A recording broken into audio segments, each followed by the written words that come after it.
So it's Christmas Eve, everyone. If you're watching this on playback, it's not Christmas Eve, everyone. Welcome to the 13th. Yeah, I'm doing 5 of these in a row now.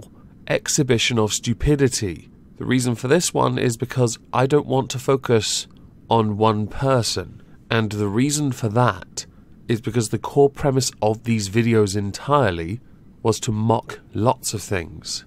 And we haven't done that for the last 4? Let's see, we did Greg Jackson, Chantal Marie, Amberlynn Reed, and Kai. It is 4.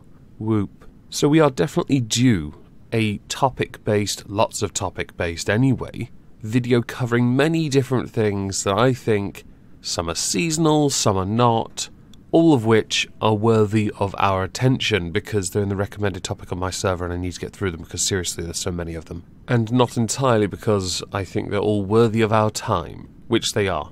So let's start with former US President, no less, Barack Obama. He's still popular, right? I mean, he is when he met Greta Thunberg, that fist bump, yo! And no, I'm not doing a video on Greta Thunberg. I'll leave that to superior creators. During a private leadership event, he said that women aren't perfect, but are indisputably better than men, and that if women ruled the world for 2 years, you would see significant improvement across the board on just about everything, living standards and outcomes. It should be noted, there have been over the years some major world leaders that have been female. More recent we would include Theresa May and Angela Merkel. Go back a little to Margaret Thatcher. Go back even further before Parliament was even recognised as the democratic rulers, I guess. You could take it back to queens of this country. Queens of other countries, in fact. In fact, there have been major world leaders in a lot of countries that are female. We could go to Australia if you want as well, but I believe they were, much like every Australian leader, ousted via a coup, which is a damning statement of democracy in Australia, really. How many have served a full term in the last 10 years? Barack's comments are a little bit naive. He does attribute his comments aiming predominantly at younger women, where he blamed most of the world's problems on older men mostly, which left a small slither of a window to worm out of by saying probably some of the older women as well. And then we look at the politics of those older ladies, and a lot of them, yeah, did kind of suck. Still do, in fact. But it is a rather narrow-minded thing to come at it from gender only. I think that is pointless. If in your democratic system you are electing people based on popularity, you already have a problem. You should know this, Barack. You won 2 terms. What did you do again? The point should always be the best person for the job. But that's not how any system really works now, is it? It's done by elections which are, for the most part, popularity-based. Some will be based on representation of party, and the leader of that party becomes the leader of the country. UK is an example of that. But not many other countries do that, do they? Many others do it the other way, or other methods entirely. Other systems aren't exactly fair, and then how we determine what fair is subjective. So your comment was stupid, because of how narrow-minded you portrayed it. Let's move on to something a little funnier. It's a little older, but it's really funny, and I want to quickly laugh at it. So I'm sure many of you are now wondering what are on these 2 screens over here. Well, one is a Tibetan Mastiff, the other a Asiatic black bear. I think we can all agree here, these creatures are absolutely beautiful. And in their adult form, I think we can all safely say which one is which. One looks like a giant brown arcanine, and the other looks like a bear. So for this we're going to go to China, where, and this has happened before by the way, where a couple bought a puppy that turned out to be a fox. Where a couple bought what they believed to be a Tibetan Mastiff puppy. Well, alarm bells were raised, and concerns were certainly there, when the creature reached 250 pounds, which wasn't the initial warning sign, and then started walking on its back legs, because Arcanine be a good boy, and Arcanine actually be Ursaring. Somewhat understandably, the family are a little afraid of bears, and upon realising this bear was Asiatic, they decided to contact some wildlife professionals at the Yunnan Wildlife Rescue Centre, where the bear currently resides. The part that made me chuckle was that this dog's dogs. Diet consisted predominantly of buckets of fruit and noodles, because as we all know, dogs just love chowing down on fruit. Now, they're renowned for it, in fact. Part of me, upon reading the article initially, was just happy this dog didn't reside within the Yulin area, because honestly, that to me would have been quite a funny retribution for the bear acting on behalf of the dogs. Yeah, fairness. Moving on. On the subject of dogs, I have a really serious topic to cover. It's why we're switching from Ocean Master to this. This is the only story where I have to do this. For this, we have to go to Bloemfontein, South Africa, and for it we need a 17-year-old bodybuilder. I'm going to say it from the offset. I'm not showing you pictures, but if you want to look at the article where the pictures reside, if you have that particular sense of interest, it's the one named bodybuilder. The reason I'm so irked is because I have stated before there are lines. This is one of those lines you don't cross that concerns an animal and a bodybuilder who decided to test his strength on the puppy. The Society for the Prevention of Cruelty to Animals, the SPCA in Bloemfontein, were called to the Bayswater area of that town at 11 p.m. by a passerby who had heard a dog howling in pain. A local inspector found the dog in understandable pain, with the inspector saying that he was prevented from attending to the dog by the teenager in question, who was disoriented and hysterical, with him finding the puppy lying in a pool of not water, and the cowardly bodybuilder fighting off the authorities who were trying to attend to the dog's wounds. The teenager's utterly worthless excuse was that he had seen on social media how people lifted heavy stuff to see what their breaking limits are. He then decided to Google how strong bones were, and then called his dog and started to press on the dog's leg. He didn't stop until bone was seen through skin, and quite frankly, this is unacceptable. It is abhorrent. It is sickening. The police had to be called to defuse the situation so the dog could be given the treatment the dog deserved. The teenager has been arrested and the puppy was taken to the vets for treatment. It cost $550, roughly, to repair this injury, and I do hope that Rover, the dog's name, is given a brand new loving home and the right life the dog deserves. The same cannot be said for the wannabe bodybuilder who wanted to test strengths on essentially an infant. We don't test our strength on another living being unless it is through a combative sport, or a sport in general really. We do not harm other beings. You did though. Let's see how the charges play out, shall we? If it were up to me, it would be an incredibly long time in an ISO cube, or as you're 17, a juvie cube until you're old enough, and then an ISO cube. Next. Not gonna lie, I'm still a little irked by the last one, but we do need to move on as there is a lot to go through. So on the screen here is a video. Now I'm not going to show too much of it. In fact, I'm going to stop it before it gets too far. Last week, Seattle and King County leaders hired a stripper called Beyonce Black St. James to perform at their annual conference on solving homelessness, which I'll readily admit is a rather interesting way to spend the taxpayers' money. One could, and rightly argue, this is a misappropriation of taxpayer resources. There are a number of articles that have surfaced, going into great detail to explain the homelessness issue that affects the Emerald City. In 2017, King County Social Services found over 11,000 people sleeping in tents, cars, and emergency shelters.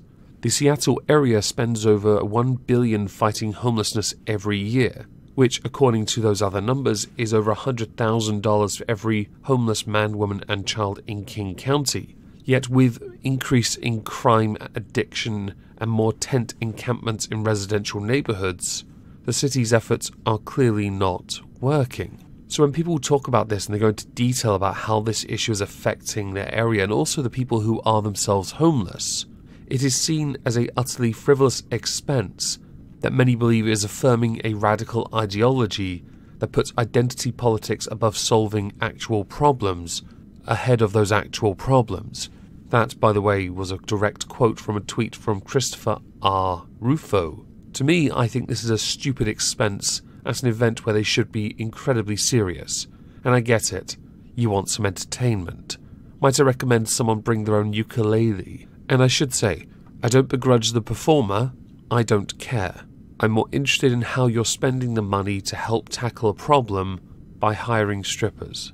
There has been a fallout to this. The director of the agency in question that held the event has since resigned, with other people actually being suspended because the video went viral. The agency director, no less, being the one that was suspended. Should be noted that person was actually interim director. Yeah, nice.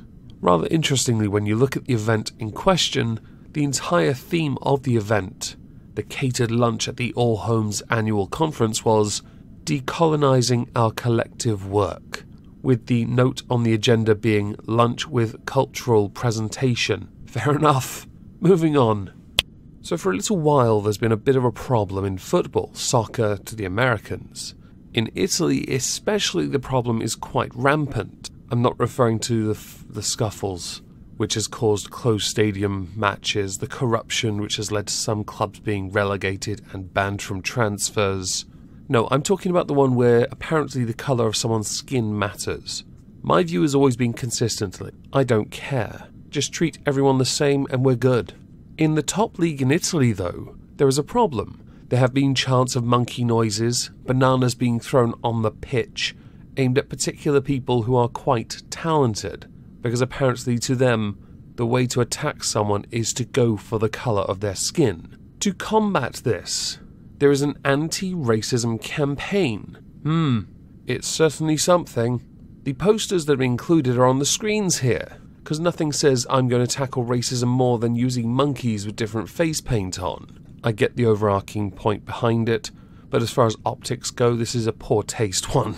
Somewhat understandably, one of the largest clubs in the top Italian league, AC Milan, have said that art can be powerful, but we strongly disagree with the use of monkeys as images in the fight against racism, and were surprised by the total lack of consultation. I tend to think there was a point there. To tackle the issue, it would be better to talk to the clubs. Not all are as brave as the one in Israel that said, I will literally sue the individual for racism if I hear it in my stadium. That's not a joke either, I'll link it below. A chief executive, or former one, for Arsenal Football Club in the UK that is, said that it is quite obvious that those subtleties will be lost in the communication, and that it is a very clumsy way of trying to launch what is actually what we hope and will prove to be an effective campaign to drive racism out of Italian football. There is a real lack of process around these images. I find it difficult to explain. It does speak to a lack of self-awareness and awareness of the sensitivities of the history. The Italian League needs to listen to the victims of this behaviour, needs to listen to experts in this field, and needs to understand that these are not answers that can be imposed from some kind of theoretical leadership in the sky that has no experience of them. Many others, former footballers alike, all believe that this just shows that they don't know how to tackle racism because they're trying to fight it with what looks like racism, which is where I go back to my earlier comment about optics. Another club of interest is AS Roma, who've said they're very surprised to see what happens to an anti-racist campaign featuring painted monkeys on social media. And an executive for Serie A has said that they are committed to ending all prejudice, all forms of it especially, within football.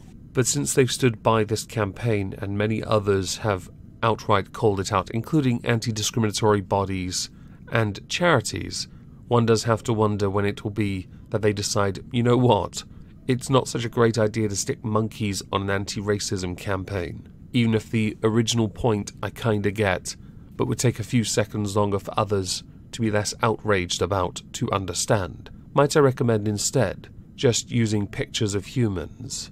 Or if you're feeling really edgy, how about a bag of jelly babies? So next I want to poke a little fun at the Owen Jones is a wanker day hashtag.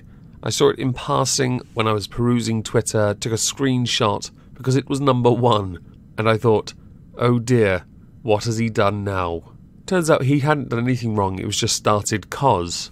And it was really funny, because all the trolls were there, giving it a really good pasting. And it was entertaining, because Owen Jones is arguably one of the most insufferable Corbynites and Remainers you'll ever come across. And yet he was caught unironically going for a Lexit, where the left wanted to leave the European Union a few years earlier. Methinks he's very much on the left and doesn't care for anything that comes from the right, which makes him quite pathetic.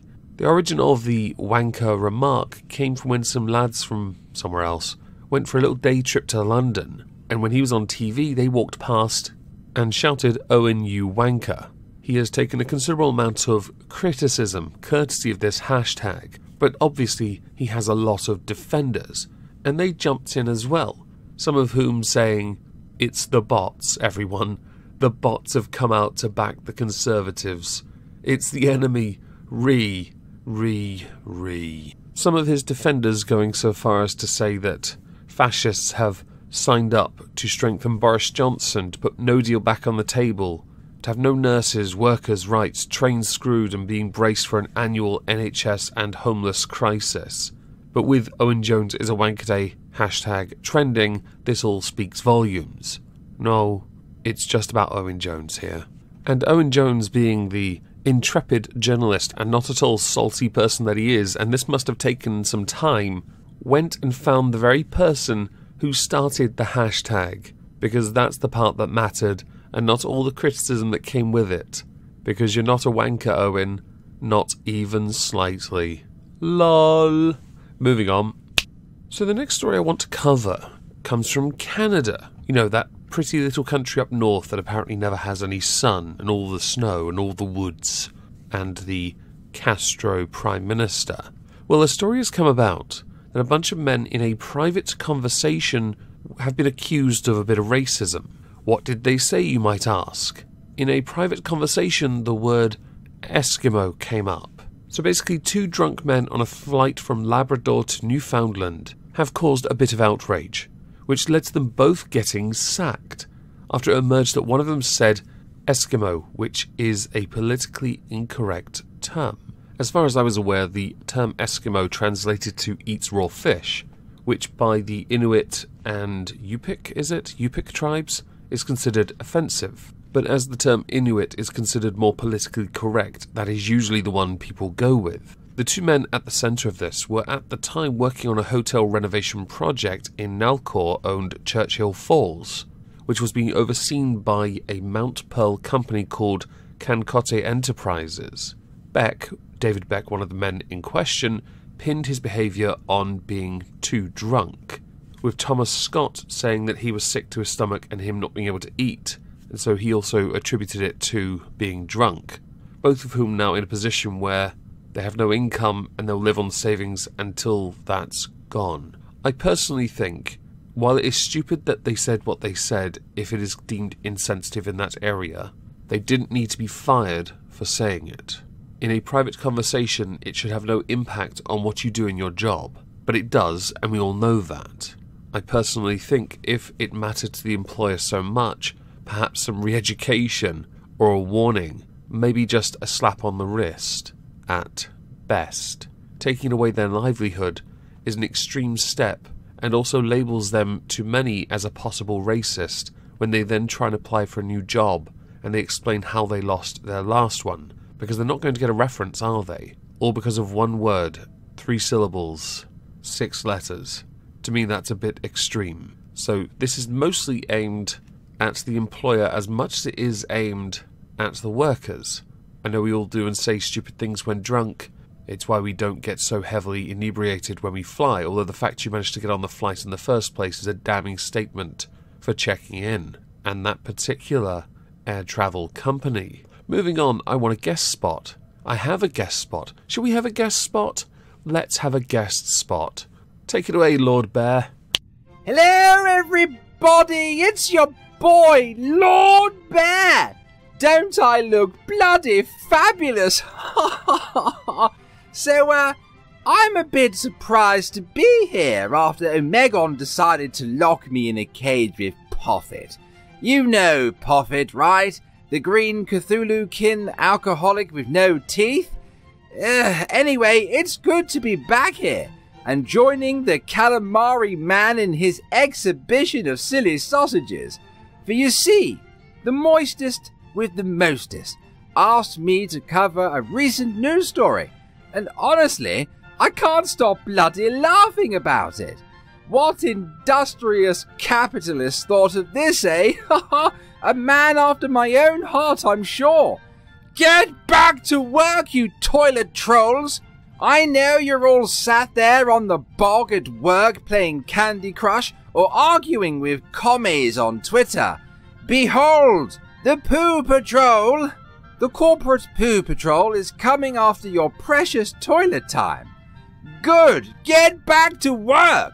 If it were up to me, you'd not be doing your business at all during my time. You're here to do a job.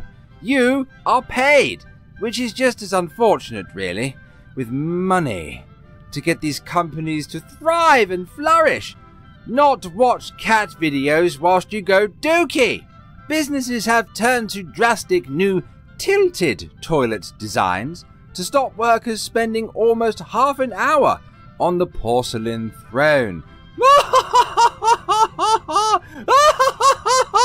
Tilted toilet designs? By my fur! You're one step away from installing those little metal spikes they use in train stations to prevent pigeons from nesting and crapping on commuters. Which, to be honest, would be rather funny, actually, watching Doris from accounting trying to position herself in such a way as to do her business. Ha ha! Approved by the British Toilet Foundation. We'll come back to that. A members' organisation that campaigns for better toilet facilities, the standard toilet sits at a downward angle of 13 degrees. After around 5 minutes of sitting, this will cause strain on the legs, similar to a low-level squat thrust, but not enough to cause health issues, reassures Mahabi Gill, founder of Standard Toilet. Anything higher than that would cause wider problems. 13 degrees is not too inconvenient, but you'd soon want to get off the seat quite quickly. Can we all just appreciate that there is such a thing as the British Toilet Association? Can you imagine going home to mummy and daddy to proudly inform them of your promotion to supervisor within the BTA, the British Toilet Association? Can you imagine? You're in the club. You walk up to a nice-looking lady. "Excuse me, darling, where have you been all my life? I'm Derek, British Toilet Association." And then, imagine bragging to your friends. "Yeah, basically, lads, I designed the toilet to prevent you from enjoying a quality poo at work." He's then beaten up by his friends for seeing them all off. Ha ha ha! The article mentions a consulting engineer, Jill, whose real name is Karen, because let's face it, only a Karen would be this monstrous. But Jill wasn't happy when she found some of her workers asleep in the lavatory, which tells me that Jill is working her staff too bloody hard. Public toilets aren't exactly nice places to sit down and do the business as it is. Do we really need to be installing toilets that are designed to suddenly become super uncomfortable after 5 minutes? We may as well install Wallace and Gromit style mousetrap toilets instead. Megon, perhaps we should invent something like this. The Yeet Bowl. Door suddenly opens and off you yeets. I'm telling you, we need to corner the market on this one. Good Lord, the British Toilet Association. Can you imagine the kid who, when asked, "Hey Jimmy, what do you want to be when you grow up?" replies with, "Well, I'd like to work for the British Toilet Association, sir." Can we start the British Association of Normal Human Beings against weird and stupid organisations? The article is actually surprisingly long, ladies and gents, mentioning the introduction of those weird Japanese toilets in some places now. You know, the ones that dry your bum for you? Counter-arguments mention the plight of some workers in places like the Amazon warehouses, where we are all aware suck. Workers with embarrassing bowel conditions aren't taken into consideration either. And it is pretty sad that many workers use the toilet cubicles to get some rest and to recuperate a bit. These toilets just sound mean, don't they? May as well attach little timers with alarms on toilet doors. I'm sure many a call centre boss would love that kind of thing. But what do you think of the standard toilet and its approval by the British Toilet Association? I'm sure you have many thoughts, ladies and gents. But anyway, I'm off to go sit on Alex's toilet for at least an hour. I do all of my gaming there now, you see. Ha ha! Black Desert Online, here we go! Thank you for having me, Moisty, and I'll see you guys later. Cheerio! As much as I hate to thank him, thank you to Lord Bear for that. Now we do have one more guest spot, and it'll be after the next thing I want to mock, courtesy of Precinct Omega, with the apparent sexism of calculators in a 3-for-2 deal when there's a black one just above it. In fact, if you expand the picture out even further, there's also a white calculator. There just happens to be a blue and pink because some people like pink. I like pink. Some people like blue. I also like blue. Precinct Omega, you're a snowflake. Stop trying to play identitarian outrage. It's a rubbish game. Next, let's go to my next guest spot, Dibula. Hang on, I'll get this. Bingo. Black Panther's fictional country Wakanda accidentally listed as trade partner of United States. Say what? Accidentally? Okay, do tell. How do you accidentally list a fictional country as a trade partner for a real country?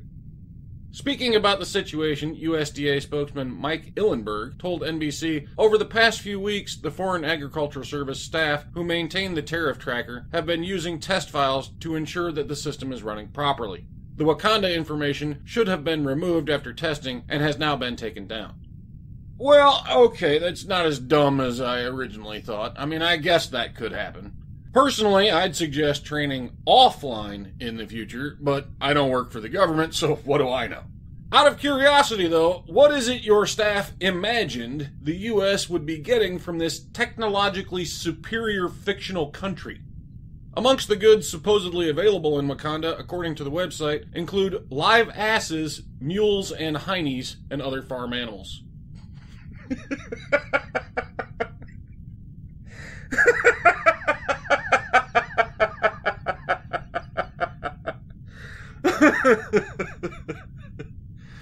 All the technology and resources of this fictional world, and the United States just wants mules and heinies. This must have been a trade deal done by Democrats. Yeah, I had a sneaky feeling Dibula might like that one. Go subscribe to him, much like Lord Bear. So next I want to go to National File. As we all know, there is a real issue in the chicken industry, one that is truly harrowing. And thankfully, there are some activists who also happen to be vegan. I think that just should be a separate part, because there appears to be a complete lack of knowledge here, and we'll get to it soon, who are very kindly, very generously stepping in and dealing with this problem head on to prevent all the issues that could come about from hen rape, because that's how chickens are born, yo, innit.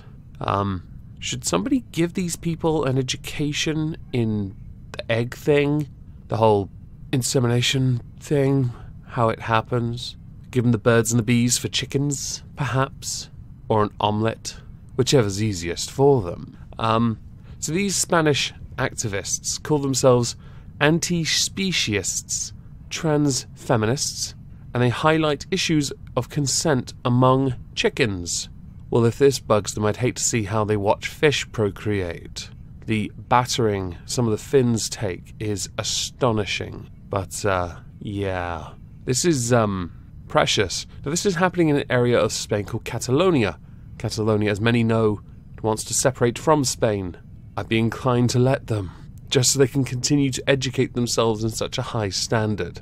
Now, in the viral video that has been spread around a bit, they are separating hens from cockerels and smashing eggs because they didn't want the hens to be sexually assaulted. I'm not entirely sure they truly understand what they've done, because unironically, they've become abortionists? I'm sure if someone gets bored enough, they could explain that irony to them and see if perhaps they'll understand why what they are trying to do and achieve is precious. Moving on. The final story I want to cover today comes courtesy of a BBC report from 2016, where the BBC reported on Amjad Ditta's appointment as a positive action coordinator.